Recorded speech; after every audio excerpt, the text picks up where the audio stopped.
இது பாருங்கள், அழகாக வச்சு நம்ம நைஃப் உள்ள வச்சு எடுக்கும் போதே அழகாக வந்துடுச்சு. இது உங்களுக்கு பார்க்கல தெரியும், ஸ்கின் உடையாமல் பாருங்கள் எவ்வளோ சூப்பராக வந்துருக்கு. இதை நம்ம இப்போ இதில் எடுத்து வச்சிடலாம்.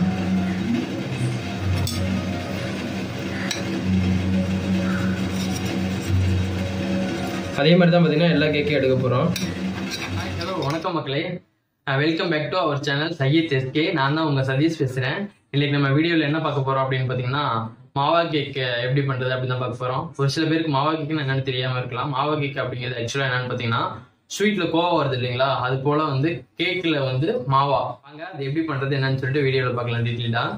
அதுக்கு நம்ம என்னென்ன யூஸ் பண்ண போகிறோம்னு பார்த்தீங்கன்னா, ப்ரீமிக்சஸ், அப்புறமேட்டுக்கு பார்த்தீங்கன்னா மில்க்கு, வாட்டர், ஆயில், இது 3 ப்ளஸ் வந்து ப்ரீமிக்ஸோட 4 சேர்த்து தான் பார்த்தீங்கன்னா நம்ம வந்து நீங்கள் மாவா. வீடியோக்குள்ள போகிறதுக்கு முன்னாடி நம்ம சேனலுக்கு யாராவது புதுசாக வந்திருக்கீங்க அப்படின்னா மறக்காம சப்ஸ்கிரைப் பண்ணிடுங்க. பக்கத்தில் இருக்க பெல் ஐக்கானை கிளிக் பண்ணிடுங்க. அப்போ தான் நம்ம போடுற வீடியோ வந்து உடனுக்குடன் நோட்டிஃபிகேஷனில் வரும். நீங்கள் பண்ணுற ஒவ்வொரு சப்ஸ்கிரைப்பும் உங்களுக்கு பெரிய மோட்டிவேஷன் தரும். அடுத்தடுத்து வீடியோ பண்ணுறதுக்கான பெரிய பெரிய மோட்டிவேஷன் தரும். அதனால நீங்கள் எப்பயும் போல் உங்கள் சப்போர்ட் கொடுங்க, எங்கள் சேனலுக்கு ஆதரவு கொடுங்க. தேங்க்யூ ஃபார் வாட்சிங். எண்ட் வரலும் பாருங்கள். வீடியோ ரொம்ப இன்ட்ரெஸ்டிங்காகவும் சுவாரஸ்யமாகவும் இருக்கும். வாங்க வீடியோக்குள்ளே போகலாம்.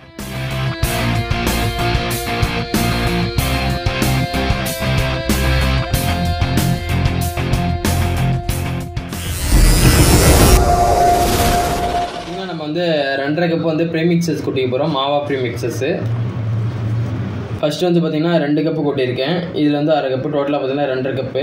இது பார்த்திங்கன்னா ஒரு கப்போட கிராம் கணக்கு பார்த்திங்கன்னா 100 கிராம் வரும் ஒரு கப்பு. டோட்டலாக பார்த்திங்கன்னா 2.5 கப்பு கொட்டியிருக்கேன். 250 கிராம் வரும். அடுத்து நம்ம என்ன பண்ண போகிறோம்னு பார்த்திங்கன்னா, இது கூட வந்து மில்க் ஆட் பண்ண போகிறோம். அடுத்து பார்த்திங்கன்னா 100 ml பார்த்திங்கன்னா மில்க் ஊற்றிக்கலாம். இந்த மில்க் பார்த்திங்கன்னா கூலிங்காக ஊற்றினா நல்லாயிருக்கும். உங்களுக்கு கூலிங்கான மில்க் யூஸ் பண்ணுங்கள். இது பார்த்திங்கன்னா 35 கிராம்ஸ் பார்த்திங்கன்னா வாட்டர் ஆட் பண்ணிக்கலாம்.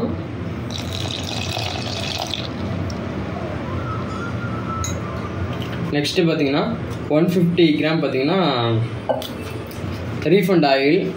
நம்ம நார்மல் ஆயில் யூஸ் பண்ணுறத விட ரீஃபண்ட் ஆயில் யூஸ் பண்ணோம் அப்படின்னா உங்களுக்கு பார்த்திங்கன்னா டேஸ்ட் நல்லாயிருக்கும். அதேமாதிரி பார்த்திங்கன்னா உங்களுக்கு வந்து ஆயில் ஃபார்ம் ஆகும், நல்ல உங்களுக்கு ஸ்ட்ரக்சர் கொடுக்கும். அடுத்து பார்த்திங்கன்னா நம்ம வந்து ரீஃபண்ட் ஆயில் ஊற்றிக்கலாம். பார்த்தீங்கன்னா நம்ம நார்மல் பாம் ஆயில் அந்த மாதிரி நார்மல் ஆயில் ஊற்றி விட ரீஃபண்ட் ஆயில் ஊற்றினோம் அப்படின்னா உங்களுக்கு வந்து ஸ்ட்ரக்சர் நல்லாயிருக்கும். பார்க்குறது உங்களுக்கு வந்து ஆயில் ஃபார்ம் ஆகாமல் நல்லாயிருக்கும். உங்களுக்கு ஸ்ட்ரக்சர் நல்லாயிருக்கும். 120 ml ஊற்ற போகிறோம். இப்போ பார்த்தீங்கன்னா 100 ml ஊற்றிருக்கேன்.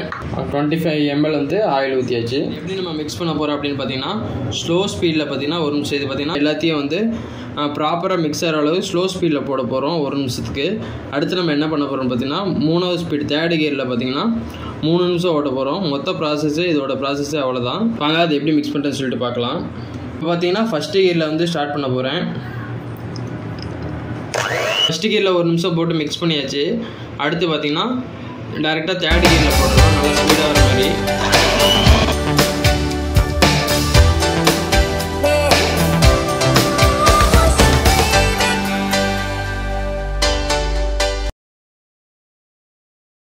முன்னாடி சைடில் எங்கேயா ஒட்டியிருக்கான்னு சொல்லிட்டு நம்ம ஸ்பூனு அல்லது ஸ்பேச்சுலர் இருந்ததுன்னா ஸ்பேச்சுலரில் நல்லா சைடு எல்லாமே வலிச்சு விட்டு மிக்ஸ் பண்ணிக்கலாம்.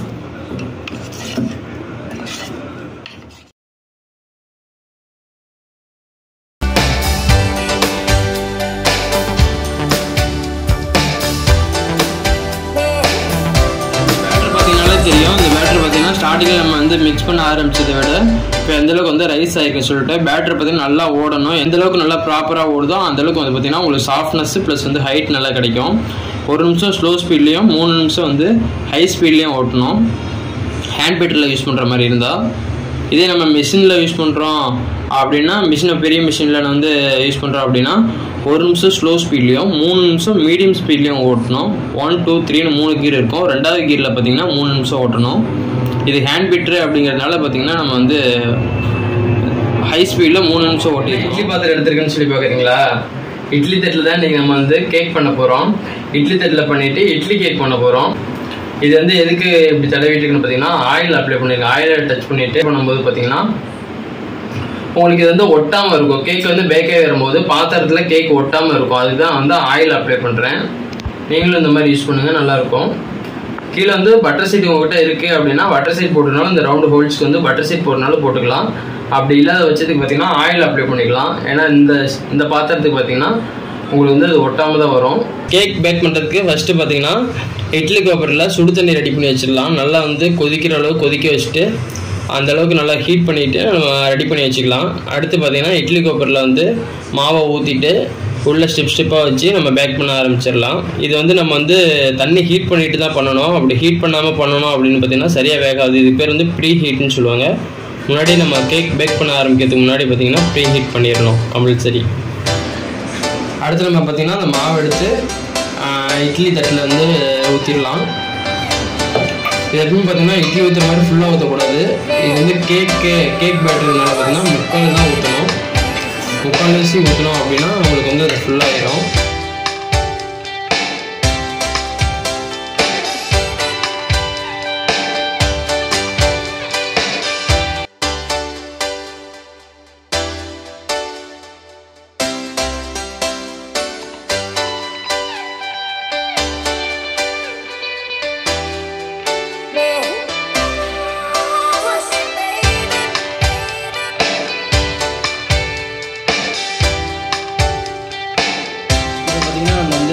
முந்திரி வந்து தூள் பண்ணி வச்சுருக்கோம்.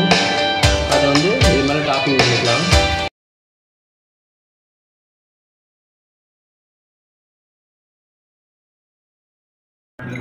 அதேமாதிரி எல்லா இதுலேயும் போட்டு விட்டுக்கலாம்.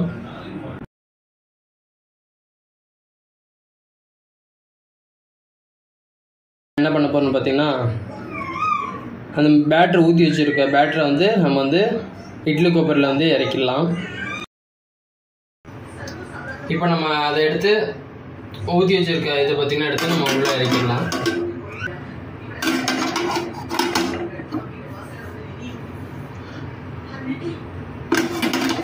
இது பார்த்திங்கன்னா நம்ம வந்து மூடி போட்டு மூடி வச்சிடலாம். கேக்கை பார்த்திங்கன்னா இட்லி பாத்திரத்தில் வந்து மூடியை போட்டு மூடி வச்சாச்சு. அது பார்த்திங்கன்னா 10லேருந்து 15 நிமிஷம் ஆகும் அது வந்து வெந்துட்டு வெளியே வரத்துக்கு. இதோட பேக்கிங் பார்க்குற ப்ரொசீஜர் எப்படி அப்படின்னு பார்த்தீங்கன்னா நம்ம இட்லி வெந்துருச்சான்னு சொல்லிட்டு டூத் பிக்கோ அல்லது வந்து ஏதாவது வந்து பின் மாதிரி இருக்கிறத வந்து குத்தி பார்த்து தானே நம்ம வந்து வெந்துருச்சா வேகலைன்னு சொல்லிட்டு பார்ப்போம். அதே சேம் ப்ரொசீஜர் தான்.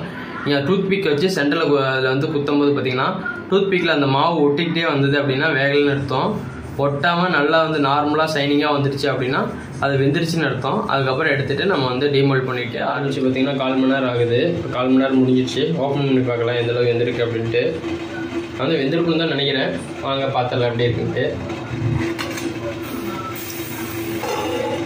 வாவ், வேறு லெவலில் வெந்திருக்கு. இட்லி மாதிரியே வெந்திருக்கு.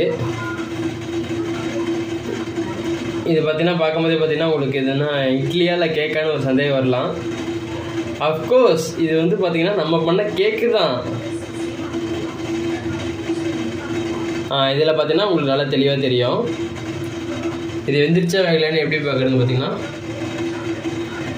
கை வச்சு அழுத்தி பார்த்தாலே தெரியும். இது அழுத்தினா பார்த்தீங்கன்னா உங்களுக்கு ரிட்டன் வந்துருச்சு அப்படின்னா வெந்துருச்சுன்னு அர்த்தம். ரிட்டன் விரல வச்ச இடம் அப்படியே உள்ளே போயிடுச்சு அப்படின்னா வேகலைன்னு சொல்லி அர்த்தம். இப்போ பார்த்தீங்கன்னா நம்ம வந்து அழுத்தினோடனே சூப்பராக ரிட்டன் வந்துருச்சு. பார்த்தீங்கன்னா அது வெந்துருச்சு. எடுத்து வச்சு பார்த்துடலாம் எப்படி இருக்குன்ட்டு. வாங்க அந்த கேக்கை எப்படி வெளியே எடுக்குதுன்னு சொல்லி பார்க்கலாம். இது பாருங்கள், அழகாக வச்சு நம்ம நைஃப் உள்ள வச்சு எடுக்கும் போதே அழகாக வந்துடுச்சு.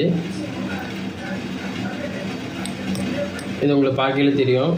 ஸ்கின் உடையாமல் பாருங்கள் எவ்வளோ சூப்பராக வந்துருக்கு. இதை நம்ம இப்போ இதில் எடுத்து வச்சிடலாம்.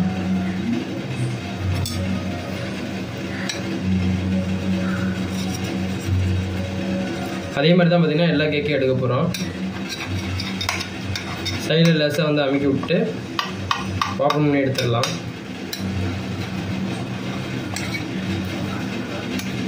பாருங்க, அடுத்தது எடுத்துடலாம்.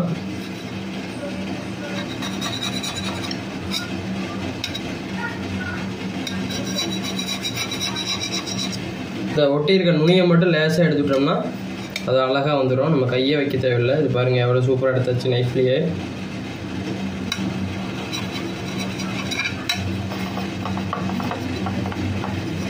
இது பேர் தான் மக்களே இட்லி கேக்.